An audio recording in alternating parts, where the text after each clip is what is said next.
Welcome to the Beantown Bully Podcast. I'm your host, Basha. Let's get right into it. Now, again, there's been a drought. So, drought about information I just don't really care about. So, this episode's quite long. Actually, not quite long, but, delayed. It's quite delayed. And you know what it is. Most of the shit that was hopping out, I didn't really care for.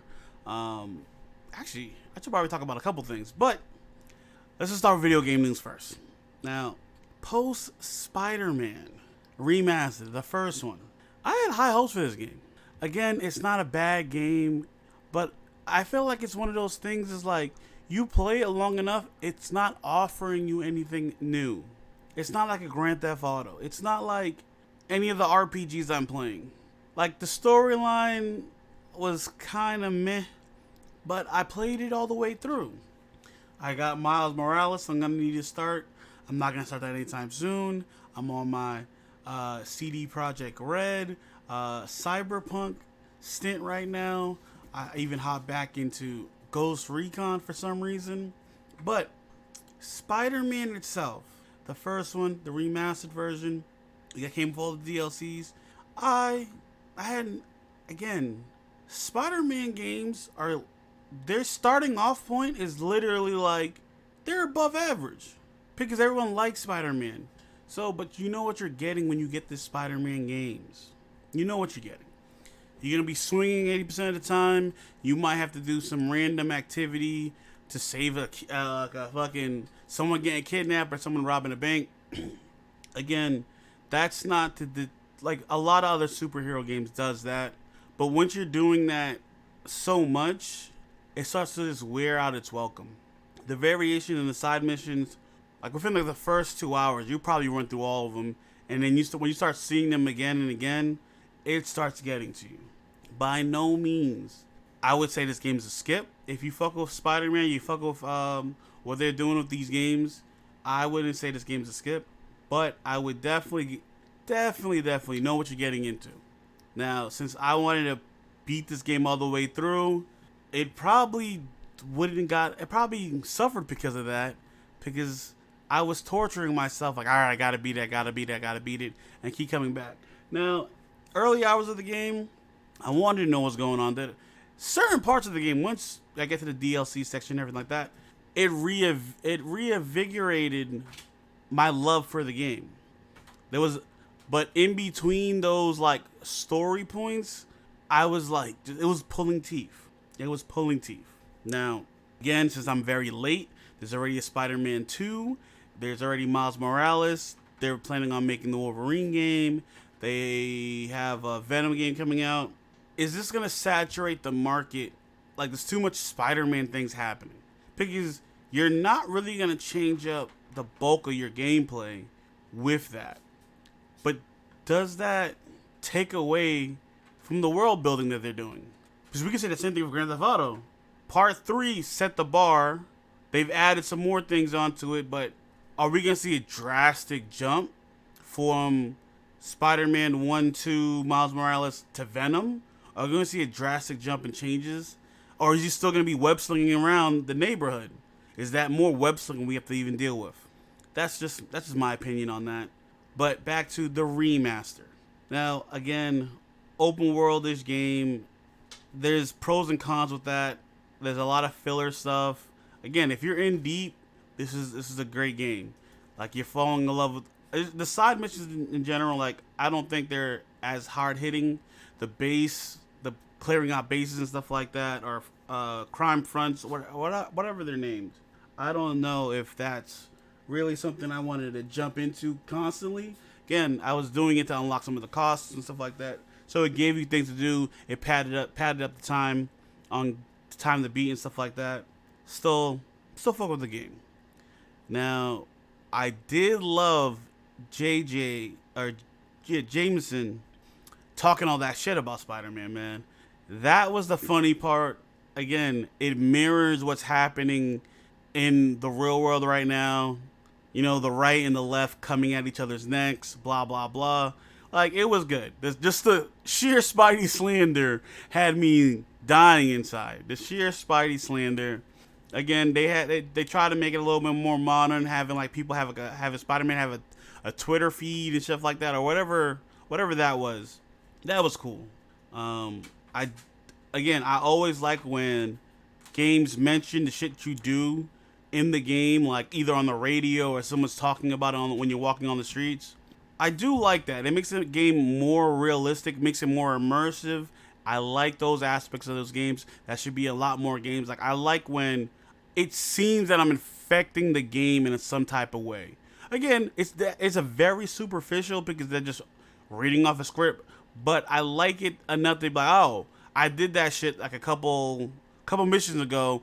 It's starting to spread. People are talking about it, good or bad. The shit that happened. Again, I would like Spider-Man to be able to fail in the game. It gets very heated, and he starts not getting W's on all the fights he's getting into. He's not winning everything, and people are mentioning it, and I like that. I like that part in the story. It did a lot. Again, it's very superficial. I don't feel like a lot of games touch on that level of immersion. I don't think it's that hard to put in games, but I when people are doing it, it's not anything groundbreaking. But when people are doing it, I like that they took the extra effort to make the world feel more grounded and more real. That you're doing shit and you're actually affecting the world. People were hating you in the beginning. They were talking about, oh, JJ say this and how I'm a criminal, blah, blah, blah, and now I go around saying people like, oh, but JJ said this, but I think you're all right guy. I like that. And that's not. I like to actually affect my worlds. The random events in the beginning were pretty fun. Some of them overlapped. It started getting repetitive. That's understandable. But the overall story mode, when the Sinister Six came together, when Doc Ock was fucking starting losing it, I was just like, okay. The fighting rhythm of some of the bosses and things you had to do got very predictable. Again, I don't think they wanted this game to be too difficult for people. Don't get me wrong, I died a couple times. Some of these boss fights like that because I was trying to get the clear out missions. I was trying to get like all the points. They have you do weird things like electrify all these guys or get continuous electricity on these guys, like 50 guys all at once. Things like that. When they started upping the ante on the enemies you would run into, the variations of like just regular thug, then thug with gun, then thug with gun with rocket launcher, then thug with a jetpack, then jetpack with shield, then shield guy, then electric baton guy, then Gatling gun guy, then the big meat guy, the meathead who fucking like the mini pin kingpin. All that was good. I respected all that. The variation of enemies. I like that. Again, when you get towards the DLC, they change up what's actually happening in the city because the things you're doing before, that's already gone on and gone with because Kingpin's no longer around. Then you jump into this whole turf war type thing with all that shit's happening. All the DLC picks off of each other and actually builds on the overall arcing of the story. So like, the DLC is kind of a must if you want to know the full story of the characters in one. I don't like people having to get the DLC to learn all these things, but the DLC was kind of a must. With the remaster, it comes with the game. So I can't really complain too much about that. Now, if we're going to talk about, let's talk about the characters in general. Mary Jane. I just want a Spider-Man with her not in it. Don't care about her. There was other characters around her. I mean, other female characters that were just in the game that I felt had a way better and more interesting story. Like, what the fuck is her name? The female cop, the Asian female cop. Her story, way better. Black Cat, way better. Should let you play as her instead of doing the whole sneaking around tasing people. That was, again, too much of that. Don't know why they did that. If I remember correctly, someone was just, I wanted my daughter to feel like women could be strong too. I was like, but you had other strong people. You could have used the cop to do what Mary Jane is doing, and that would have made more sense. Sneaking missions and whatnot. Because the cop's actually a cop, she can actually fight. If it does get left, she can do some combos and shit like that.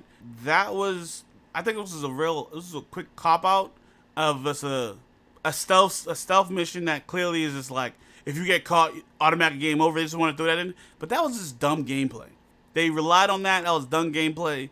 They did the same thing with Miles Morales when he was doing shit. But again, his sections wasn't as big as hers, and that was just pure stupid. They should have never focused on her for too much. They should have put somebody else in back. The game starts with like Black Cat and you already knowing each other, so Black Cat would have been a better option. They could have started in the beginning of the game. She goes off, she disappears, and it comes back towards the end of the game. And like a real time frame happens. I feel like I don't know what the time frame is in the game. I think it's not more than like 6 months. This is all happening fairly quickly, and what's going on throughout the whole game.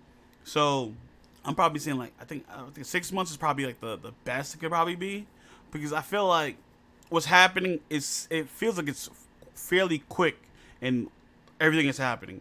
Harry Osborn. They touch on him very early on in the game, and you don't see him because you're doing a bunch of side missions until you understand what's actually going on. That was dumb. They should have built it up because the way they set it up is like this guy is just not around, but you're hearing from him through like audio tapes. So I'm just like, so this man recorded all these audio tapes before he got sick and whatnot, and he couldn't speak anymore, and he had to be like in a tube to stay alive. Again, it was just mad stupid. The whole virus part, like that. I like the whole virus part. We're all running around trying to save shit. Doc Ock turning on you. Then he knows who you are. He tries to play it off in the beginning. All that was great. The whole Doc Ock turn was good. I like that. And again, that holds the whole story together. Because, you know, Spider-Man, Peter Parker is just so wholesome. Everybody can be a good guy. No one's too far from being saved type shit. That type shit. And I was like, alright, bet. I fucks with that. Now, let's talk about the DLC for the game and how that impacts the rest of the story. Black Cat comes around. You're doing missions with her. Touch on her story earlier on in the game. Like, you don't really see her until you get to the DLC. DLC comes out. She's in trouble, blah, blah, blah. You're hearing she might have had a kid. It might be Peter's kid. Niggas are fucking without condoms, you know. No condoms. Shout out to my Canadian guys. If they listen to this, they'll get it. But, yeah, them. She may or may not have kids or have a kid. Then your so-called kid may have been kidnapped by the ops. So now you're running through the game thinking that, yo, she had a baby, didn't let you know. You gotta save your child or whatnot.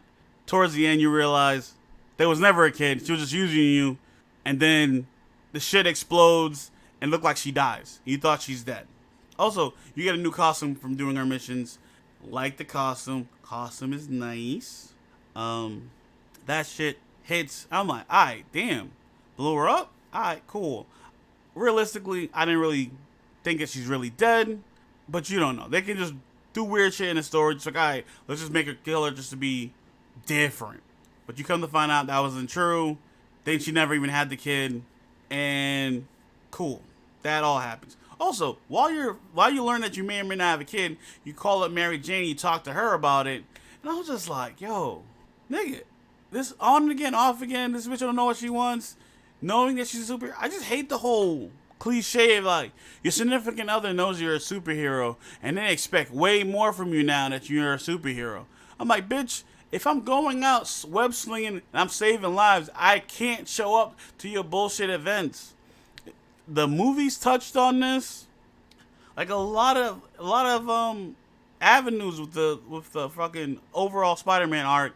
I guess they have to keep harping on it just to understand like why his life is such a turmoil with the whole the people in his lives and shit like that.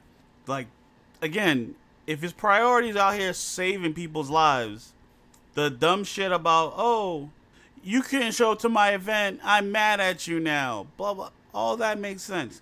But Black Cat, he should have just stayed with Black Cat. Way better love interest for him. Fuck Mary Jane because she's a reporter. Like, why? It would have been you lean on her for a lot of information. And I'm just like, you literally have a cop on speed dial. She can literally just type in people's names and just pull up all their information. You think the press is going to be able to get way more information than a police officer who literally have a database that's being fooled by the fucking FBI and fucking all the other cops throughout the nation? Doesn't make any sense. Again, the Asian cop, way better choice of just being, just doing anything, story-wise. If it had to do something with someone who had no powers, way better choice. The Black Cat story was probably I wouldn't say it's the best out of the three. I wrote that it's the best out of the three. I wouldn't say it's the best out of the three. The DLCs, because you have to play all of them to get the full picture of what's going on in the city. But again, it was a strong start. I liked it. Twists and turns. That was one of the good ones. Then the Hammerhead story that came through afterwards. Hammerhead, this part is probably, I think this is probably the better story. Because you see how immature Peter is, the quips and stuff like that. I like all that. After you beat the story, the original story, this is like, the gang starts picking up, like the mafia starts picking up. There's a new threat. There was a little bit of that in the Black Cat story, but it goes a little further with this one. The first DLC, the second DLC, it picks up a lot more. The third DLC, enemies get some real goodies, and it picks up even further. But part 2, I feel like, boop, that is the one. Hammerhead's the guy. He's doing shit. He's trying to massacre all the old Dons or whatnot, whatever they're called. He's trying to massacre all of them. And he's doing what he's doing. Pulling them up, trying to rob all of them. And Spider-Man's trying to stop them. Spider-Man's working with the female Asian cop. I really need to remember her name is. But she's working with her. And Hammerhead got her and a couple other cops. And he's just shooting them on their knees. Execution style. Bloop, bloop. And she just starts snapping. And she's starting to lose faith in this whole, we gotta do everything by the book. Then towards the end of it, again, it gets a lot, like it starts to get a real turn from that happy-go-lucky stuff to like, all right, it's starting to take a turn, it's turning it up a notch. And I'm like, this is a good, this is where the story gets really good. Towards the end, because you and the Asian police officer, the female one, hold on, I just gotta look up this bitch's name. Yuri Watanabe. I had to look this up. Damn, it was killing me. Kept on saying Asian cop. Yuri. Way better story with her in it. I like their banter back and forth. Spider-Man's banter with the characters, they're all top tier. They're all top tier. Again, her story from the beginning of the game, just regular, to the end of all the DLC, I like it. I like where it was going. Took a darker turn, but I'll get to that. Actually, fuck it. I'm just going to say it right now before I even get to the other part. Actually, you know what? Fuck it. So, Hammerhead turning up a notch, killing her teammates right in front of her. Fuck it. She starts going on a rampage. Because they are losing. Spider-Man and her are losing. Spider-Man and the cops are losing together, right? She's starting to lose faith in the team, so she starts doing her own thing. How she broke in and started like beating the shit out of all these thugs at their gang hideout. I don't know how she did that.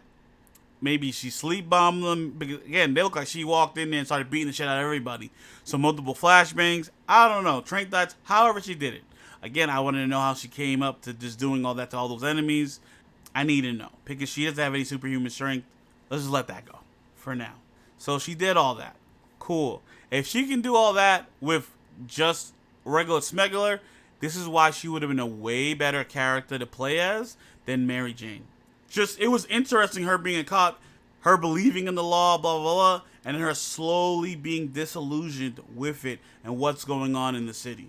Towards the end, she pulled the trigger on Hammerhead's head and attempted murder. She tried to murder this man. Don't know why she didn't go to jail. Like, they all witness her shoot this man dead in the head. Attempted murder. So that's also questionable behavior. Spider-Man and a couple other cops right there sees that she pulls the trigger. He tries to have her, the bullet deflect off. Tries to stop her from getting the shot off. She still gets the shot off. This man has flesh missing from his forehead back. So the shot still went off. We know she pulled the trigger. That's attempted murder, at least. We're just going to ignore that fun fact. Then she goes ghost. I don't remember. I don't know what happens after that because she's just missing at that point. Like, they didn't just see her pull the trigger and all that. I'm just looking, I was just like, really? We're not gonna... I might have not put enough attention into that. But that was a big thing. I might have to... Actually, I'm not going to pre-play the game. I'm going to have to just pull up a video on it, see what happened. Because I feel like I missed something. I just rewatched my gameplay because clearly I've missed something between that and then. Because she was just ghost. I think they put her on leave or whatnot, but that's attempted murder. We all saw it. So we're just going to accept what's going on. And that's it. Now, once that story is done, cool. Silver Sable story. This is kind of tacked on. They wanted to continue it. Also, I realized that, you know what, fuck it. She was doing her thing. Again, she worked heavily with Osborn once things started falling apart with Mr. Negative. What's his name? Mr. Negative, I believe is his name. Anyway. Yeah, so they were working hand in hand when they were trying to stop him, but clearly they were fumbling the bag. Oh yeah, Mr. Negative's story. I forgot to talk about it. His story is very interesting. Very interesting. Actually, it's a good story. You have to have all these bad guys. They're building up. It blends very good for the story. Like, slowly but surely, it's going up. You're figuring out what's going on. Good blending. Good blending of the stories. So Silver Sable and fucking Hammerhead is out. They break him out at the end of the second part of his storyline. Then they start stealing Silver Sable's guns and stuff, and then freaking they go on a rampage again. So now they have Silver Sable's tech. They're getting the enemies on the streets are tougher, and I like that energy. Within the DLCs, they start upping the ante because there was a part in the beginning of the regular story where Mr. Negative's goons were out and about. They were the big bad, but then the DLC, the new big bad, is literally just Hammerhead's guys. Hammerhead guys are the big bad, and I fucks with all that. They got the gear. They start using the gear against the Sable, trying to pull the gear back, but she needs to send it back to her home country so they can fight on a war somewhere else. I'm like, alright, cool. They give you a little bit. It's pretty much the same interaction between the cop and Silver Sable. They kind of stand offish, and they slowly start warming up to Spider-Man. Again, I like that. When Spider-Man was swinging through the cities, laying he's Spidey Cop, I actually chuckled at that. I was like, smirk, chuckled. I like that. Spidey Cop was a funny thing. Him talking in his little Batman voice. I liked all of that. The games overall, mwah. But in between those times when you start to realize that, hey, if you're not doing the main story and stuff like that, it started to go a little left. That's just me. I'm starting to pick up the ADHD bug of needing to hop into multiple games. But that's why I don't be finishing my games most of the time.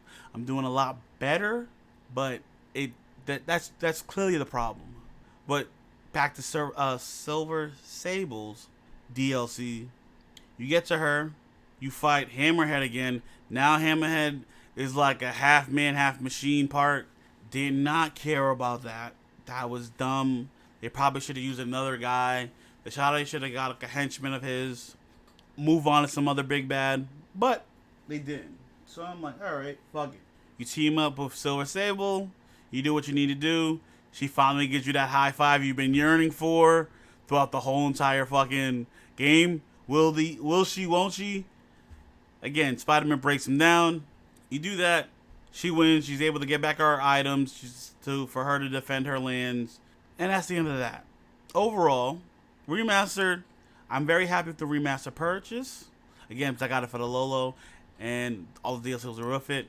I feel like the DLC was much needed if you just wanted to follow along with Yuri's story, because at the end of Silver Sable's DLC, you start doing these side missions that about a doctor and a therapist or a doctor, whatnot, and like some random thug who was working with Hammerhead.